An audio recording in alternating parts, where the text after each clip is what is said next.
Guys, good morning. Dahil magaling na ako guys, makakagawa na ako ng content. Okay guys? Hi guys, kumusta kayo guys? Hi guys, kasi marami akong nababasa na ng babash sa mga content creator na katulad natin. Payo ko lang sa inyo guys. Dito sa social media, hindi natin alam ang pinagdadaanan natin sa isa't isa. Kaya tayo nandito, kaya tayo nagpapasaya ng tao, kaya gumagawa tayo ng mga content, sari-saring content, iba't ibang content.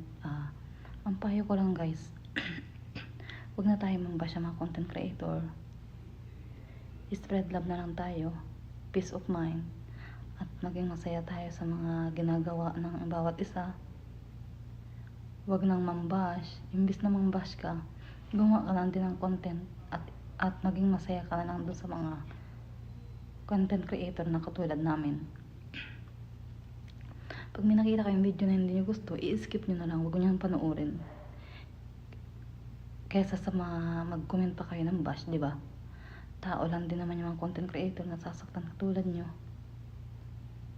Kaya, kung may makita kayong content na dumaan sa wall nyo, skip nyo na lang kung ayaw nyo panoorin kaysa sa i-bash nyo, di ba? Di ba guys? Totoo naman yung sinasabi ko. This is a real talk.